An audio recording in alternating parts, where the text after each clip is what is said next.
pessoal.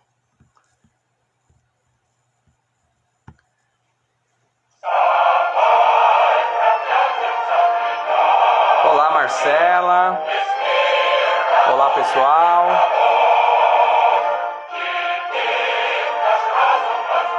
Olha, o Goico aí presente. Tudo bem, pessoal? João Rachid.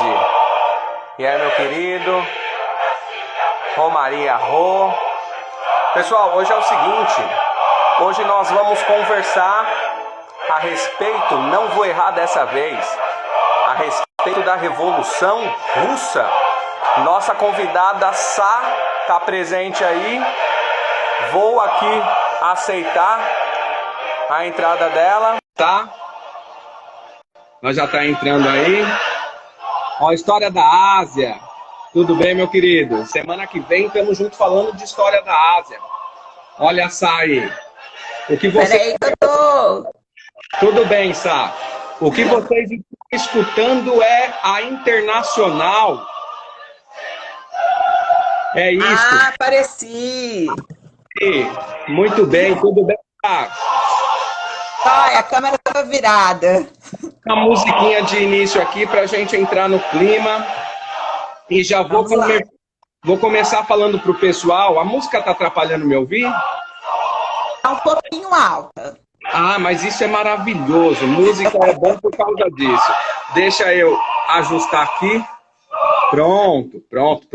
Era só a introdução. Vamos lá. Pessoal, essa é Sabrina. Muito bem-vinda.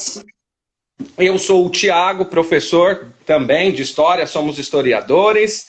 E vamos lá, hoje o nosso assunto é Revolução Russa. Não errei, Sabrina. Olha aí. Não. Vamos lá.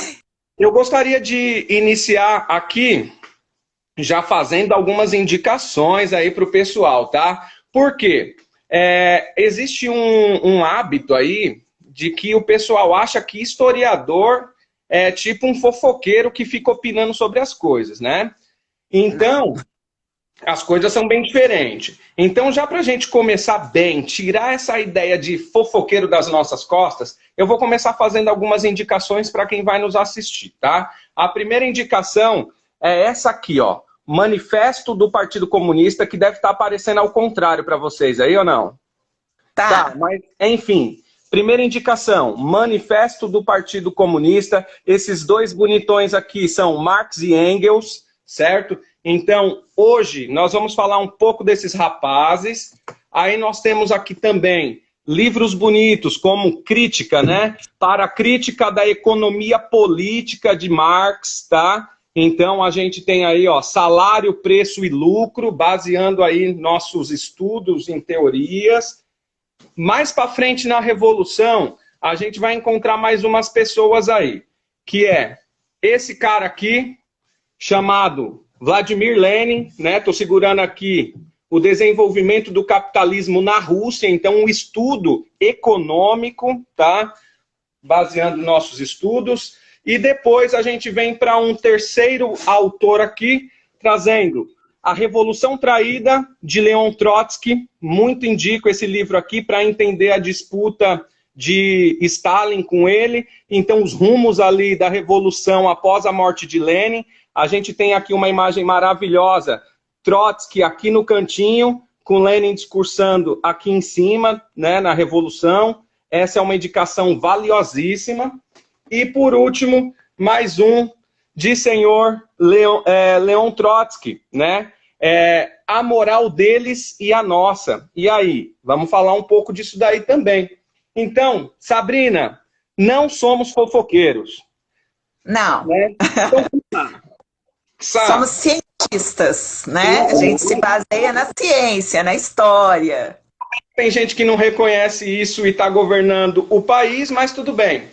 Sá, mas essa pessoa não reconhece nada, amigo. A gente nem deve citar, entendeu? Porque essa pessoa não tem noção do que está fazendo lá. Olha aí, nossos colegas historiadores do Bora Historiar presente também. Sá, vamos para o assunto que nosso tema, ele cabe em um curso de horas, mas a gente tem cerca de 40, 45 minutos para falar. Então vamos lá. Primeiro, eu vou te dar a liberdade e a gente vai fazendo essa troca aí de ideias. Então vamos lá, falar da Rússia czarista, Sá. Vai lá. Então, né? Você já fez a introdução aí, mostrou pra gente a indicação de obras maravilhosas. Eu acho que, assim, de todas, né? São muito boas, mas eu acho que o Manifesto Comunista, antes da gente sair falando besteira por aí, acho que todo mundo deveria ler, né? Deveria entender um pouquinho sobre essa leitura aí, que ela é muito importante. Então eu queria falar um pouquinho, Tiago, sobre o que, né? O que é minha visão aí, é lógico que a gente vai falar, igual você falou, eu ri demais do seu áudio mais cedo, Sabrina, falar Revolução Russa em 10 minutos, como assim, né? Professor de Estado, a gente tem que se virar, então a gente está acostumado a sintetizar ao máximo para tentar falar de tudo um pouco em sala de aula. Realmente, se a gente for fazer uma discussão mais aprofundada sobre esse tema, a gente pode ficar aqui fazendo um seminário de dias falando sobre esse tema, né? Que é muito interessante e que nós estamos precisando. A gente está precisando estudar as revoluções, né? Para a gente entender como fazer a nossa, primeiramente. Não estou te ouvindo. Exatamente, eu acho que tá. Vai lá. Agora eu tô. Então, assim, é muito importante a gente estudar a Revolução Russa, Francesa, enfim, todas as revoluções, para a gente poder, quem sabe, né, no futuro aí, fazer uma Revolução Brasileira. Já houveram algumas, mas uma nova, uma contemporânea aí. Então, eu vou falar um pouquinho, né, do movimento que leva aí a Revolução Russa. Ele não acontece do dia para a noite. Ele não é um movimento que acontece... Ele não é um movimento que acontece numa data X, existem momentos, né? Então, para a gente falar da Revolução Russa, a gente pode falar que ela começa lá atrás, lá quando eles começam a se opor ao regime czarista. Então, a gente pode falar de 1903, 1904, né? E a Revolução, de fato, ela vai se concretizar lá em 1928, mais ou menos. Tá? Então, essa revolução, né, ela vai oficialmente aqui nas fontes, eu colocaria isso, né? Não sei se você concorda, Tiago.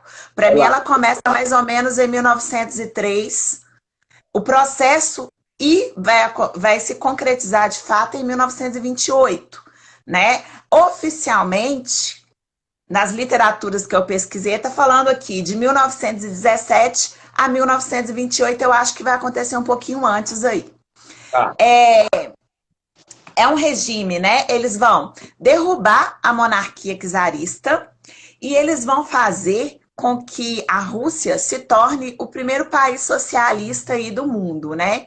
Imagina a Rússia se colocando, eu sempre gosto de falar isso para os meus alunos. Vamos imaginar naquela época, naquele contexto, a Rússia passando por esse processo e no final, pum, se tornando um país socialista. A Rússia é tão grande e ainda junta com os países do leste europeu mais tarde e vão formar a União Soviética, né?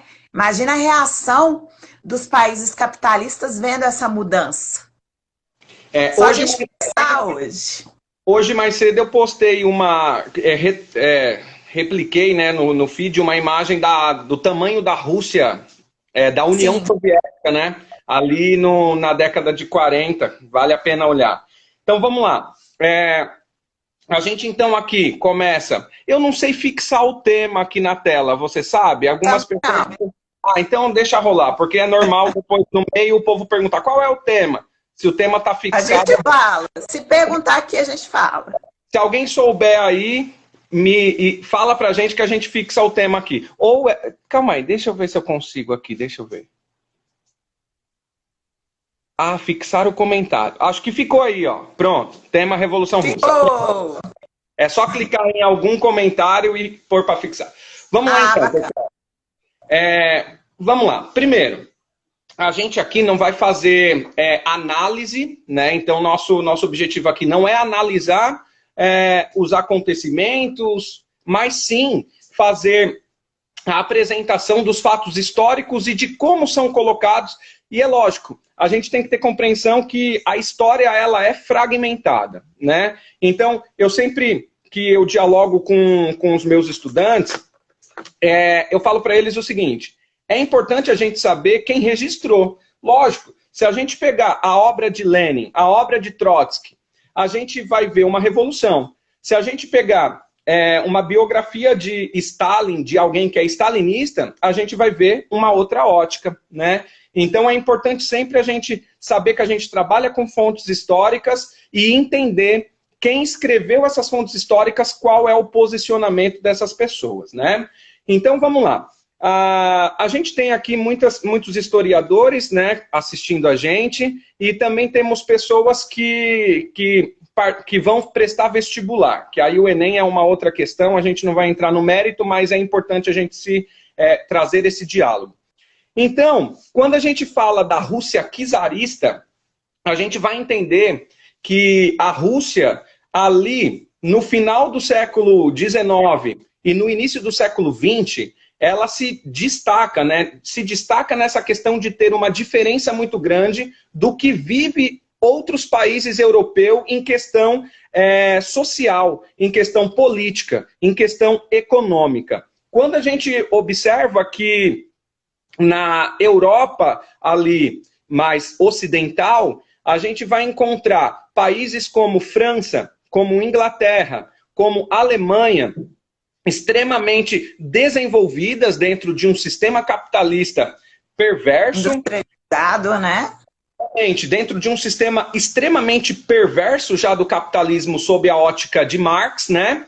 A gente vai ter no Oriente, Japão, a gente vai ter na América, Estados Unidos, e a Rússia, ela ainda vive de uma forma que eu até vi, eu acho que um vídeo seu hoje nos stories, falando de que a Rússia ainda vive de uma forma semifeudal, né? Então a Rússia ainda vive a partir da agricultura, a Rússia ainda tem uma industrialização muito pequena e ainda com capital estrangeiro, que isso dificulta mais esse movimento acontecer dentro da Rússia no final do 19 para o início do 20. E lembrando que a gente tem aí um governo autoritário, um governo totalitário do czar Nicolau II, da família Romanov, né? Que vai... governo absolutista, né? Assim, é a figura ali do imperador mesmo. Então isso acaba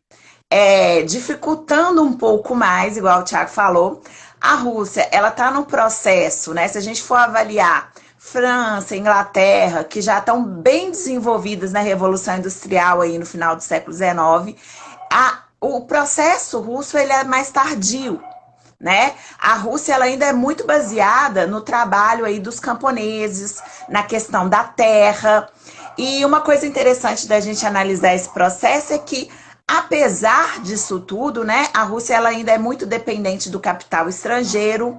Ela tinha alguns operários que já estavam influenciados por todo esse pensamento político aí desses outros países. Então, eles já estavam influenciados pelas ideias que vinham da Inglaterra, da França, né? Essas ideias elas já estavam andando ali pela Rússia, mesmo ela não sendo completamente um país totalmente industrializado. Havia algumas cidades industrializadas e outras não, né? Outras nem tanto. Sim, sim. Vamos lá. O canal ou no perfil, Estudando História está fazendo uma indicação também aqui, então indicação de livros são muito bem-vindas, tá? Então ele está indicando Revolução Russa, o título do livro, que é de...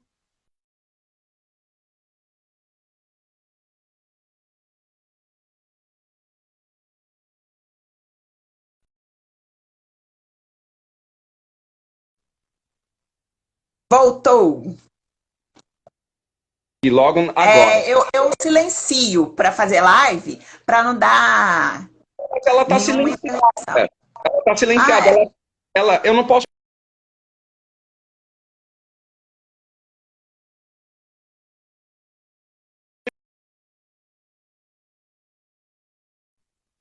insistindo. Vamos lá. O livro é o Daniel Ararão,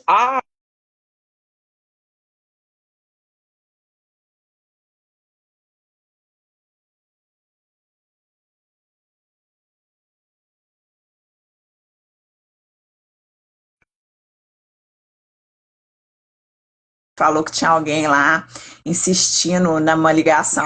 Entendi, atendi. Vamos lá. Ah. Eu vou pedir para você seguir, eu vou abrir o portão. Pode ser? Ah, então tá bom, E aí, pode. Pesquisarista aí, tá bom? Aí eu já volto. Tá bom. Um minutinho. Falando, eu já volto aí. Vai Segue lá, aí. Thiago, volta rápido aí. Então, gente, continuando, né? A industrialização ela não acontecia na Rússia toda, era em algumas cidades, né, que havia essa industrialização, mas por outro lado, igual eu falei, os operários eles já estavam bem influenciados ali com as ideias, né, da Europa nesse momento. E uma coisa bem interessante que acontece é que eles, apesar do regime czarista ser um regime absolutista, eles conseguiam se juntar e fazer grupos políticos de oposição ao czar, né, ao imperador. E nesse momento também, eles vão acabar se juntando aí e eles vão formar o Partido Operário Social Democrata, muito influenciado por essas ideias europeias aí, por Karl Marx, né? Então, eles formam esse partido aí e eles começam, novamente, uma forte oposição ao regime czarista. Não que o czar visse essa oposição e, olha, pode acontecer. Não, ele se manifestava contra, né? Mas eles ainda conseguiram se organizar politicamente. Então, isso daí, para o contexto, é bem interessante, né, Thiago? Sim, vamos lá. Eu fui aqui, abrir lá com o ouvido aqui. Então, vamos entender aí. O partido é formado ainda de forma clandestina, a gente está dentro de um regime totalitário absoluto, então não é a forma de se fazer política, montar partidos para fazer diálogos na sociedade, né? Então, esse partido vai ser perseguido, aí essa perseguição vai culminar no exílio de alguns personagens do partido, né? Entre eles, o importante Vladimir Lenin, né? E aí a gente vai ter uma Rússia já no início do século XX participando erroneamente sob a ótica da sociedade russa, de se envolvendo, né, em alguns conflitos que para a sua população não levaria a lugar nenhum. Como, por exemplo... Talvez se tivesse ganhado, levaria, né? Até porque ela não vinha de muitas vitórias. Aí, nesse ponto de 1904, a gente tem que entender o seguinte contexto mundial, né? A gente está vivendo uma disputa imperialista, né? Então, os países já desenvolvidos, eu sempre peço cuidado para tomar cuidado com desenvolvimento, porque quando a gente está falando desenvolvido aqui, a gente está falando desenvolvidos dentro de um sistema capitalista, né? Dentro do nosso ponto de vista atual, né? E outra, que sob a ótica socialista, está caminhando errado, então não é um desenvolvimento, é um passo para trás, né? Então é desenvolvido dentro da ótica socialista, dentro do sistema capitalista, perdão, não socialista.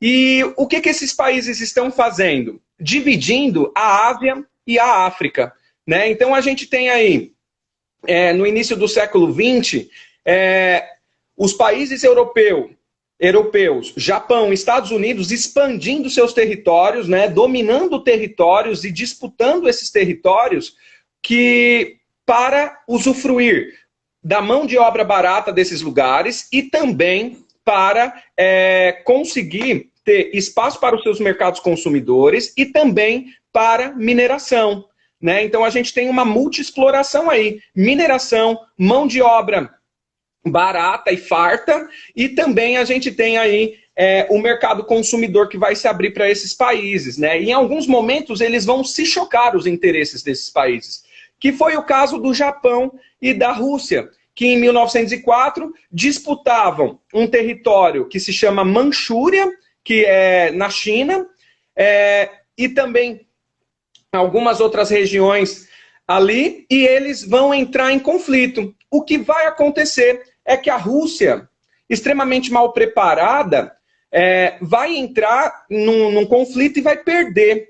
E não vai perder somente vida, vai perder também o investimento que fez na guerra. E o seu povo está carente de todos os sentidos. Está carente de fome, está carente de trabalho, está carente de todas as formas, né? Está carente de um governo que consiga olhar para as mazelas da sua população, né? E dessa forma, o czar consegue trazer contra si uma população trabalhadora, uma população que até então não tinha feito tantas revoluções, ou revoluções tão grandes, só que após a derrota do Japão, a gente vai ver uma marcha ali para o Palácio de Inverno, no ano de 1905, no dia 22 de janeiro, e a resposta do czar não é satisfatória a isso, né? Então a gente tem aí um episódio conhecido como Domingo Sangrento, onde centenas de pessoas vão ser atingidas, civis russos, né, que estão marchando para o Palácio de Inverno para apresentar para o czar as suas lamentações, né? Então, para Até apresentar então, uma manifestação pacífica, né? Eles foram lá de uma forma pacífica reivindicar, mas o regime absolutista, ele não aceita esse tipo, né, de manifestação, mesmo não que aceita, pacífica. não né? aceita nenhuma posição contrária Nenhuma à sua. contestação. Né? Então, assim, essa é uma marca muito forte da Revolução, né? Essa questão aí dessa manifestação, que até então é uma manifestação pacífica, vai acontecer em São Petersburgo, e o exército ele acaba massacrando aquela população que estava ali reivindicando, e existe até uma literatura em cima disso, que alguns soldados nem sabiam por que estavam ali massacrando, mas que eles estavam cumprindo as ordens do czar Nicolau II. Né? Então eles acabam matando várias pessoas, tanto que o episódio fica conhecido historicamente aí como Domingo Sangrento, né? Mas outra coisa importante da gente falar, né? Esse Domingo Sangrento ele vai ser importante porque ele vai impulsionar aí a formação dos conselhos soviéticos. A gente tem isso 4 meses depois, né? No dia 13 de maio, a gente já tem a formação do primeiro soviete. Os sovietes são organizações de trabalhadores, seja ele do campo, né, ou rural, ou seja ele da cidade, ou urbano, né, o proletariado. É uma defesa de Lenin, né, mais para frente, que os sovietes tenham poder e que a revolução aconteça a partir deles, né? E aí, já no mês de junho, a gente também tem uma revolta muito importante, e já fica uma indicação aqui também agora de filme, que no dia 26 de junho, a gente tem aí a revolta dos marinheiros, do encouraçado Potemkin, né? Então fica a dica do filme, tem no YouTube, o Encouraçado Potemkin, é um filme maravilhoso, preto e branco, com poucas falas, que dura bastante, daquele tipo que historiador gosta de assistir. Mostram cenas reais, né, do momento ali. Sim. Algumas cenas reais. Eu gostaria que você falasse um pouco, Sá, sobre aquele momento da Duma, que vai acontecer depois do Domingo Sangrento, né? Que aí o czar ele vai abalar um pouco, ele vai olhar que aquilo ali tem muita gente que não gostou do que ele está fazendo, né? Já estava insatisfeito lá atrás com os gastos em guerra, com a vergonha que se passa, e agora com o massacre da sua própria população, com o massacre de civis. Aí se formam os primeiros sovietes, tem a revolta dos marinheiros, e aí ele decide tomar uma decisão, e aí eu gostaria que você comentasse essa decisão aí. Antes disso, eu vou falar em outra indicação, eu não conheço, mas o amigo do InfoHistória está falando aqui sobre uma série na Netflix. Os Últimos Czares, né? Isso, ele está indicando aqui para quem quiser, né? Poder se aprofundar nisso daí. Eu acho que série que mostra um pouco até da vida do Rasputin, é isso, amada? Uhum. Vai mostrar um pouco da vida do Rasputin ali é interessante. Se for o que eu assisti, que minha esposa está confirmando aqui que então vale a pena assistir mesmo. Lembrando só uma coisa. Ler livro é uma coisa. Assistir filme é outra coisa. O filme, ele tem ficção, então ele é construído com uma narrativa que nem sempre ele é fiel à realidade. No livro, a gente tem o pensamento do autor colocado aqui, você lê, você interpreta, você discute. No filme, por mais que ele seja 80% no máximo aí baseado em fatos reais, a gente vai ter aí 20% de ficção, colocar algumas cenas, principalmente nessas plataformas modernas. É muito importante a gente dizer que a gente tem que tomar cuidado, igual alguém pode digitar aí, assista um Trotsky no Netflix. Eu não aconselho. Por quê? Porque é uma produção norte-americana falando de Trotsky. E como que vai ser isso? Tá? Então vai ser péssimo a ótica socialista. Então não compensa assistir. É a mesma coisa do que fizeram com o Freud lá no Netflix também. Não vale a pena assistir, né? Então, Sá, continuando aí, depois das indicações e das dicas aqui. Vai lá. O InfoHistória está falando aqui que tem uma pegada mais documental. É né? mais... Com cenas reais. Eu não assisti, estou falando a indicação do nosso colega aí.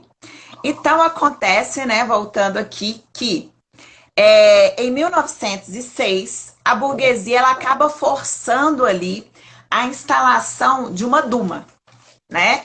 E ela começa um novo processo dentro aí do governo da Rússia. Então, aquele governo que era até então totalmente absolutista se torna uma monarquia quase que parlamentarista, né? Ainda a gente não pode falar que é uma monarquia parlamentarista, mas é uma monarquia com ideias mais liberais. Isso, outra coisa que a gente... Deixa eu só fazer um parênteses aqui. Esse momento da Rússia, eu queria mandar um beijo para os meus alunos aí. Acabou de entrar a Gigi aqui, ó. Esse momento da Duma me remete bastante os déspotas esclarecidos, né, na Rússia, na Europa antiga. Isso, no século XVIII. Por quê? Quando um governante absoluto entende que alguma coisa no seu governo pode lhe derrubar, ele se apropria dessas ideias e tenta soltar um pouco delas na sociedade para apresentar para essa sociedade que ele não é tão autoritário. Eu posso melhorar. Né? Vamos lá, não. Mas eu já não precisa romper, não. Né? Eu já Vamos só melhorar. Falarem. Tipo, eu já tô ouvindo vocês, então calma aí, não faz a revolução. Um beijo pra Isa também aí, aluna minha. Então vamos lá. E aí vai se formar a Duma, essa um pouco de abertura política no governo czarista, né? E no caso, né, voltando aí, antes desse momento da formação da Duma, a gente tem lá atrás o partido, né? Com uma ruptura que a gente não falou. Exatamente. Né? É a questão das facções aí que existem dentro do Partido Operário Social Democrata, que é os bolcheviques e os mencheviques. Né? No momento em que a Duma ela é colocada, já existe essa divisão aí de facções, essa divisão até mesmo de pensamento. Né? A Duma estava muito mais próxima do pensamento aí dos mencheviques do que do pensamento dos bolcheviques, né? Então, ela é instalada com o apoio da burguesia, uma burguesia que, igual nós falamos, é uma burguesia que ela está crescendo, mas não é uma burguesia tão forte, porque a industrialização ela ainda não é tão forte. Mas o czar, ele acaba se apropriando aí desse momento para poder se manter no poder, né? Essa república da Duma, ela acaba sendo liderada aí por um príncipe, por um nobre, e ela inclusive vai enfiar A Rússia ali dentro da Primeira Guerra Mundial, sem estrutura nenhuma para participar de uma guerra desse tamanho, porque ela ainda estava passando por um processo que a gente pode falar de recomposição, né? Toda guerra, ou que você ganha ou que você perde, o Estado ele tem que investir muito, Sim. né? O Estado ele investe pessoas, ele investe armamento, ele investe recursos, né? Então, não é aceita também assim, de qualquer forma. Então, a Rússia, ela acaba se inserindo aí, né? Eu já pulei lá para a Primeira Guerra Mundial, ela acaba participando da Primeira Guerra, mesmo sem estar com uma estrutura boa para esse momento, para poder participar de uma guerra dessas proporções. Sim, deixa eu retomar um pouco aqui. Vamos lá, comentar a sua colocação maravilhosa aí. Quando a gente fala, vamos lá, para quem não é historiador, né? Porque a gente tem alguns amigos historiadores que estão aqui, então o assunto flui. Mas para quem não é historiador, para quem salve Diegão, chegando aí, ó, um camarada meu, salve Diego. Para quem não é historiador, a gente vai ter aí, então, os bolcheviques e mencheviques. Eu quero voltar nesse ponto aí, né? Na ruptura do partido. Então vamos entender uma coisa. Essas palavras, elas nada mais são do que maioria e minoria, traduzindo do russo para o português, tá? Como que isso vai se dar? Dentro do partido, né, dentro de qualquer partido político no planeta, que você tenha um mínimo de liberdade para discutir os rumos das decisões daquele partido, existe ali divergências, né? Então, se formaram dois grupos, que são um grupo liderado por Vladimir Lenin e o outro grupo liderado por um cara chamado Martov. Vladimir Lenin, esses grupos não tinham nome, tá? Era uma discussão ali numa mesa e se vota, né? Dentro de um partido as coisas funcionam, cada um tem 5 minutos para falar, se inscreve, fala, o outro fala, defende. Quando todo mundo fala, faz a votação e decide o que vai acontecer. Então as coisas são decididas assim quando não vem de cima para baixo, né? Quando é um partido horizontalizado. Então, dentro do partido operário ali, da Rússia, né, que surge dentro ainda do governo do czar autoritário, vai haver essa divergência de pensamento a respeito de como fazer a revolução. E aí, rapaziada, o que a gente vai fazer? O bagulho tá louco, tá ali, tá acontecendo. E como que a gente vai agir? Então, como a oposição vai se posicionar. Lenin defende a revolução direta, a derrubada do governo czarista e o proletariado assumindo o governo, instalando a revolução e que a revolução se espalha para o mundo. Para quebrar, né? O Lenin quer que o negócio pega fogo. Aí, eu gosto de tomar cuidado sempre, porque assim, as palavras elas são muito claras, mas como a gente vive num mundo muito louco, as pessoas, a gente fala uma palavra, elas entendem outra. Então, assim, quando a gente fala que Lenin era mais radical, o radical que a gente coloca aqui não é negativo, né? Não é de forma negativa. Ele era radical do seguinte, a radicalidade é você transformar do dia para a noite o que está colocado. Então hoje sai o czar, amanhã a gente tem uma ditadura do proletariado e a Rússia tem que ser governada pelo povo por uma ditadura do proletariado. E Lenin senta na mesa e apresenta a sua tese, né? Tanto é que tem um livro maravilhoso também chamado Teses de Abril, de Lenin, né? Infelizmente eu não tenho aqui, mas é mais uma das indicações aí, Teses de Abril. Para falar de indicação também a respeito desse tema, visitem o site de uma editora chamada Boitempo. Visite também o Instagram deles, o YouTube deles e assista ali 100 anos de Revolução Russa. Agora teve o aniversário de 202 anos de Marx, também vale a pena assistir os vídeos que eles colocaram lá e os livros que eles publicam, tá? Que eles publicam direto do alemão. Então, vamos lá. Lenin, ele vai propor, então, essa revolução imediata do proletariado assumir o governo e implantar uma ditadura do proletariado. Mais para frente a gente fala da palavra ditadura porque parece que é uma coisa meio que estranha assim, tá?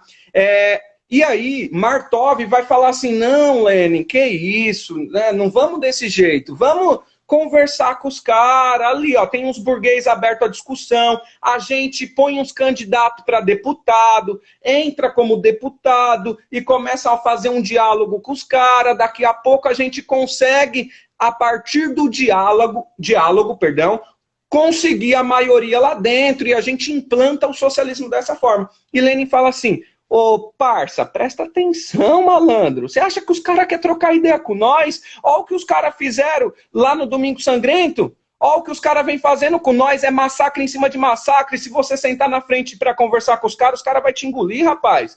Você é louco. O negócio é revolução. Tem que ser agora. E aí, a maior parte do partido vota com o Lenin.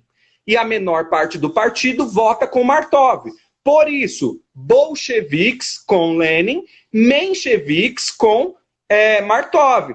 Em alguns livros aparece também manchevique, né? Mas na maior parte dos textos que eu leio mencheviques, tá? Pois bem, e aí a gente tem esse momento da ruptura do partido aí, mas a ideia de Lenin vence. Olha aí, Josi Lenin. Mas a ideia de Lenin vence. E aí a gente tem minha esposa maravilhosa, linda. A gente tem aí Lenin, que aqui embaixo, ó. Lenin vence ali a disputa e a gente tem a ideia de Lenin levada adiante, porque a gente está dentro de um partido que os diálogos vão acontecer. Com esse processo, a gente tem aí a parte da Duma, que você citou muito bem, essa abertura um pouco política, Porém, existe um fato, em 1907, que é o czar russo conseguir empréstimo francês financeiro, conseguir dinheiro da França, e quando ele pega esse dinheiro, ele investe no exército, ao invés de investir em infraestrutura, na agricultura, porque seu povo está passando fome. O investimento é em armamento, porque esse é o pensamento bélico dele. E o que ele faz? Ao ter um exército poderoso novamente, ele fecha a Duma e ele controla a Rússia com poderes totais de 1907 em diante. Em 1914, com a questão em Sarajevo do príncipe, que era rei já, né, porque seu pai tinha 80 anos, era ele que governava, Francisco Ferdinando, ou Franz Ferdinand, e sua esposa Sofia, são executadas ou executados em Sarajevo, na Bósnia. Isso é importante porque a Bósnia faz parte de um movimento chamado Grande Sérvia, que é dos povos eslavos, do qual a Rússia também é.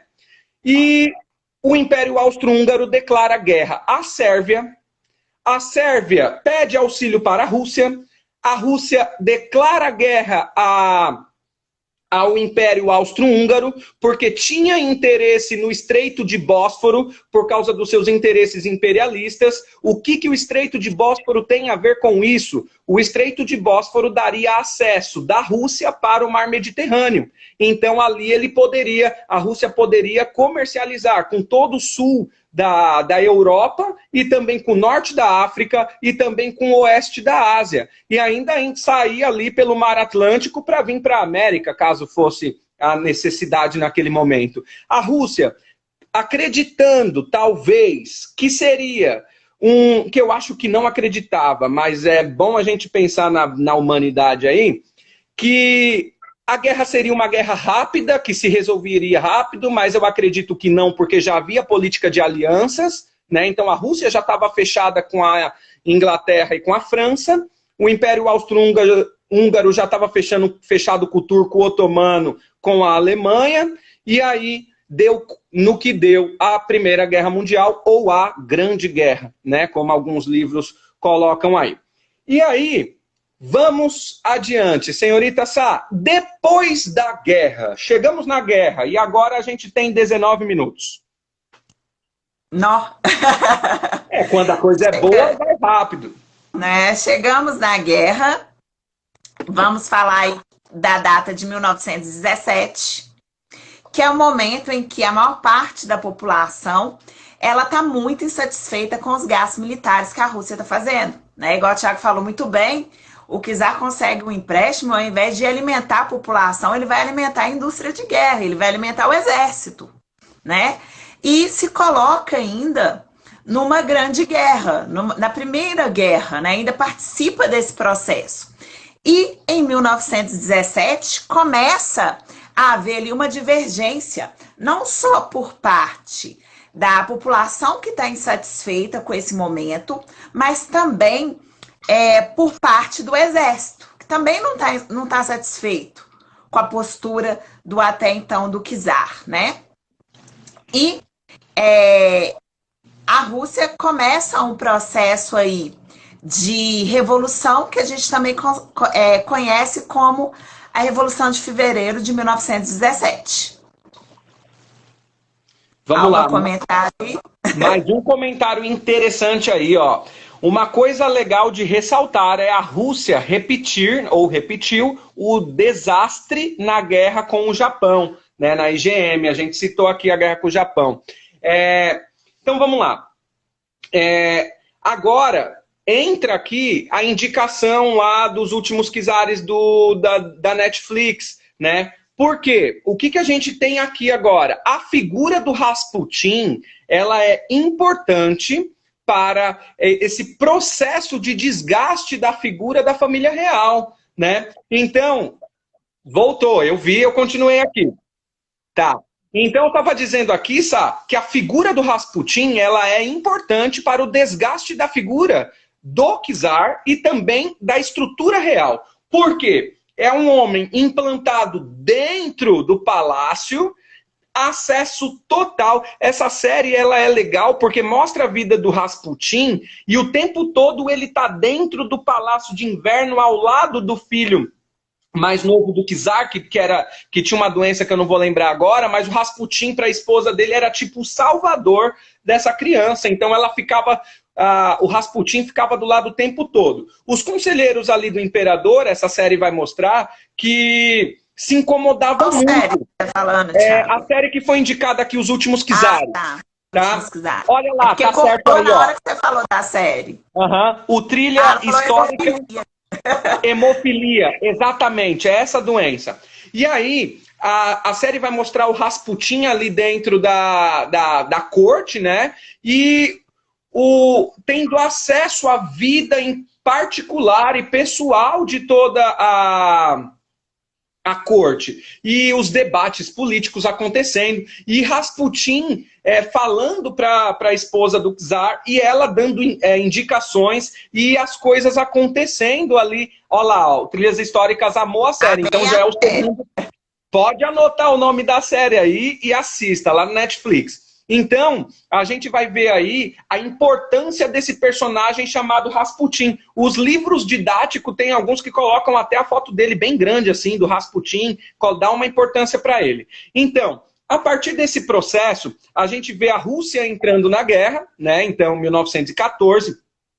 E com a entrada na guerra, eu até falo para os meus alunos e eles não acreditam nisso, eu não sei porquê. Ou então ficam tão chocados que não querem acreditar. Segundo Lacan, o real é aquilo que choca a gente e a gente não consegue reproduzir. Então eu prefiro acreditar que meus alunos jovens já são lacanianos, com 14 anos de idade, 13 anos de idade.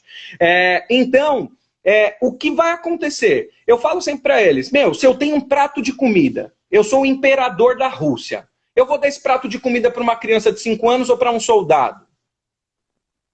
Para um soldado. Mas como assim? Ele está na guerra, cara. Ele tem que vencer. Eu estou investindo todos os meus esforços nisso.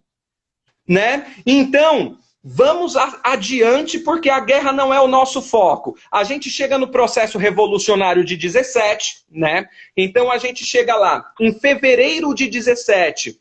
a Rússia está extremamente quebrada, entrou numa guerra que ela não consegue guerrear, porque ela não tem condições, os soldados mal treinados, armamentos fraquíssimos perto de uma Alemanha naquele momento, né? Perto de um Japão, perto de uma Inglaterra, perto de uma França, né? Perto de um Império Austro-Húngaro, de um Turco Otomano. Então a Rússia, muito fraca, porém muito populosa, né, entra numa guerra, tem baixas de vida, tem baixas de moral, tem baixas psicológicas e tem baixas aí que a gente vai ver do próprio governo, que em 1917 não vai aguentar mais. A gente tem o processo revolucionário em 1917, no dia 27 de fevereiro, no nosso calendário, né, calendário juliano, dia 8 de março no calendário da Revolução, no calendário deles, que tem 13 dias de diferença aí, e eles derrubam o czar, né? E vamos partir daí, Sabrina. O que acontece aí a partir de fevereiro, na Revolução, agora que é Revolução? Que a Revolução começa, enfim, né? Então, eles acabam aí derrubando o czar, inclusive o exército ajuda nessa derrubada, né? O czar, ele acaba sendo obrigado aí a abrir mão, a abdicar do trono, porque ou abrir mão ou resiste. A Rússia, ela já está bem desgastada no momento, e sem apoio do exército, nenhum estado consegue se aguentar muito tempo no poder. A força militar, né? Sim, sem o apoio dos militares, o Estado ele não consegue se manter ali, né? Então, começa aí um novo momento, um momento em que esse fracasso aí da Primeira Guerra, ele faz com que os mencheviques comecem novamente o processo de revolução, o processo da República. É isso, Thiago?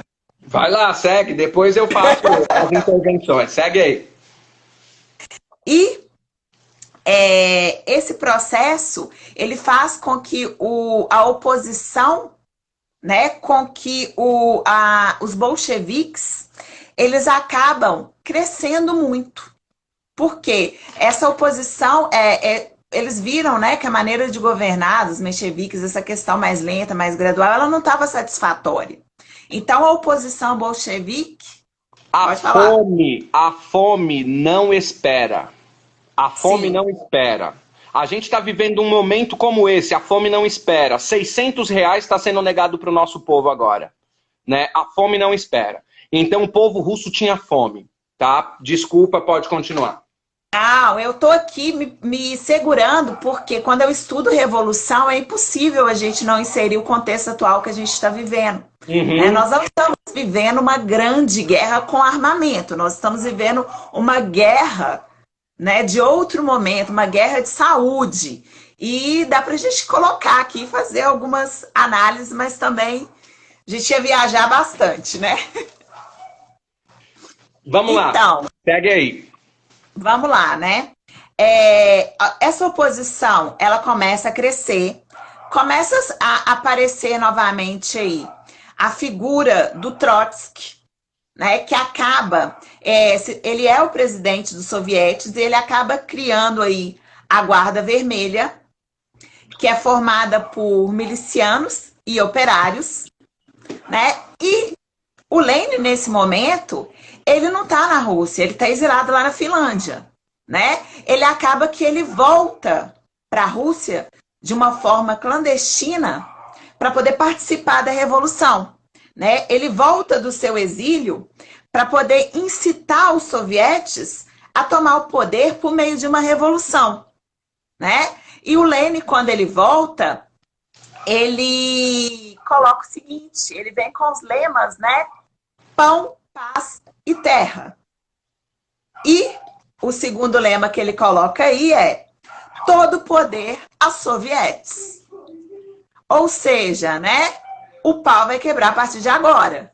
Exatamente. O Lenin voltou, ele teve o tempo aí de exílio e ele volta disposto a fazer com que a revolução ela aconteça de fato, né? Os bolcheviques, eles defendiam, igual a gente já falou, a retirada da Rússia da Primeira Guerra Mundial, e eles defendem também uma reforma agrária, né? Eles defendem ali que as terras, que elas sejam que sofram um processo de reforma ali, que elas não fiquem mais só na mão da nobreza, só na mão do clero, né? Que até alguém perguntou aí como que era a questão da religião, era o clero, era a igreja ortodoxa, né? E então os bolcheviques, eles começam uma revolução em outubro, né? Também conhecida como Revolução de Outubro de 1917. Eles acabam instituindo ali no poder o Conselho dos Comissionários do Povo. Ou seja, eles tomam o poder presididos e liderados por Lenin. Vamos lá? Pra gente, para fechar, deixa eu só fazer um fechamento aí do fevereiro de 17 até o outubro, né? Que você comentou aí. Então vamos lá. Em fevereiro a gente tem a derrubada do czar. Em julho, mês 7, julho, a gente tem aí as jornadas de julho, né? Aí a gente, em agosto, tem o governo provisório de Alexandre Kerensky.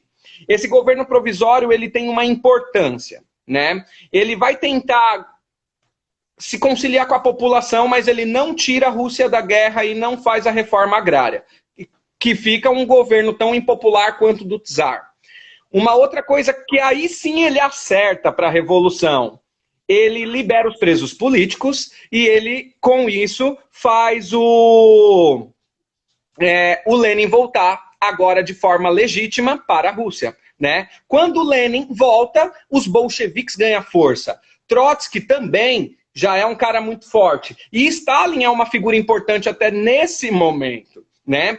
Então vamos lá, só lembrar que aí em outubro a gente tem de fato a revolução, que é a Revolução Socialista ou a Revolução Bolchevique, com os vermelhos, com o Exército Vermelho liderados por Leon Trotsky, né, com o Comitê Militar Revolucionário, que é uma milícia. Lembrando aqui a palavra milícia, que é bem comum nos tempos atuais, mas enfim, a palavra milícia significa uma força militar que não é do Estado, né? Então, com uma milícia, o Exército Vermelho vai assumir... E nesse caso, a gente não pode falar que tem uma visão negativa, né? Também não, né?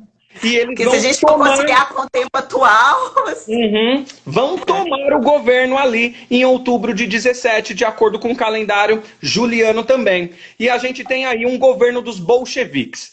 A gente tem, infelizmente, 5 minutos para falar do governo Lenin. Mas eu queria já citar algumas coisas aqui e você faz o fechamento. Então vamos lá. Entre 1918, até mandei um áudio para você hoje, entre 1918 e 1921 existe uma guerra civil, porque quando os bolcheviques assumem o governo na Rússia, os governos internacionais financiam os burgueses, os mencheviques também, e armam essas pessoas que formam um exército branco para derrubada desse novo governo, que é o governo socialista bolchevique, com Lenin à frente. Então a gente tem aí França, Bélgica, Inglaterra, colocando dinheiro dentro da Rússia para parar a Revolução Socialista.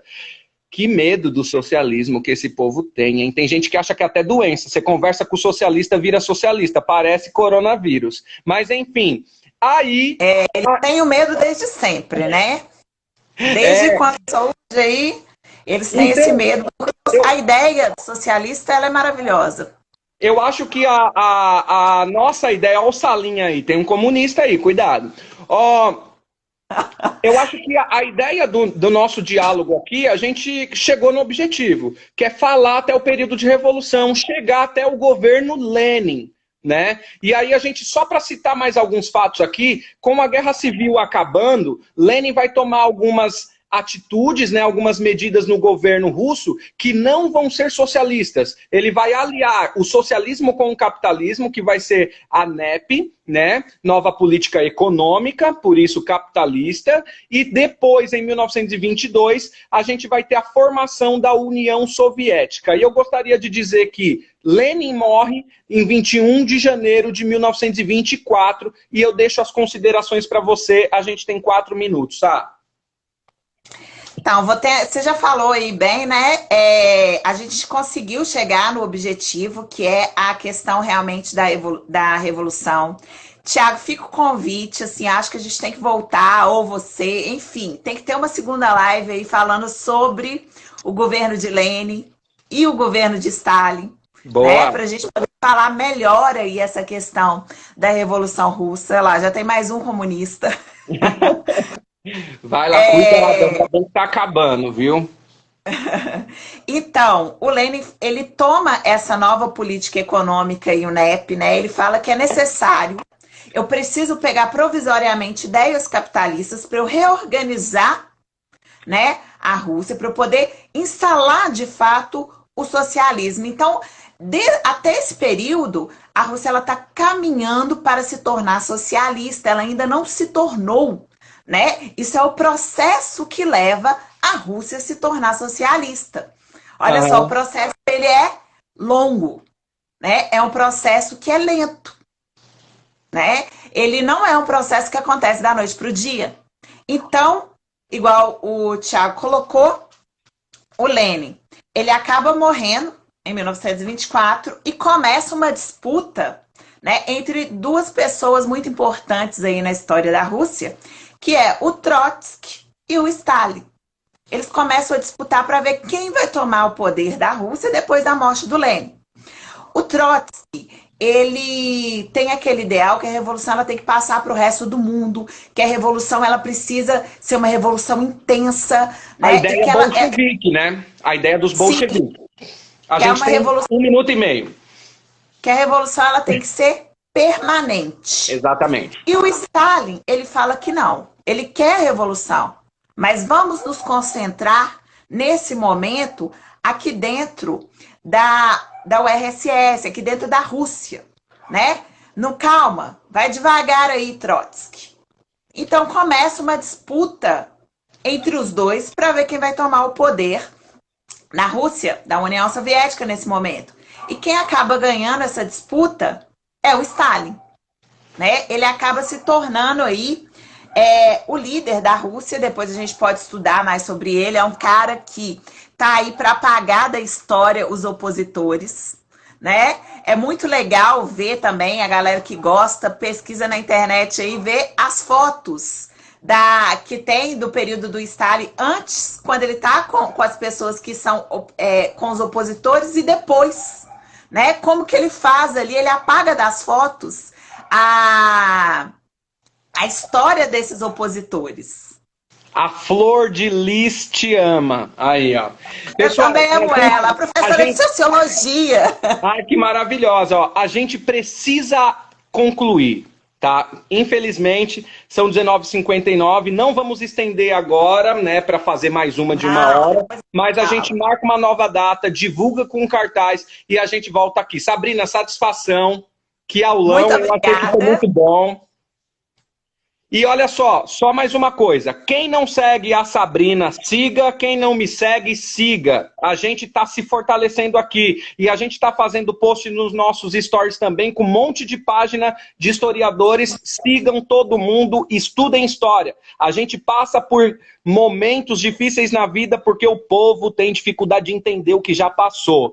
Fala, Diegão, é nóis, meu querido. Nós Sassá. estamos fazendo a revolução dos historiadores do Instagram. É, exatamente. Sassá, satisfação Beijo, e a gente se vê obrigada, depois. gente. Até mais. Até mais.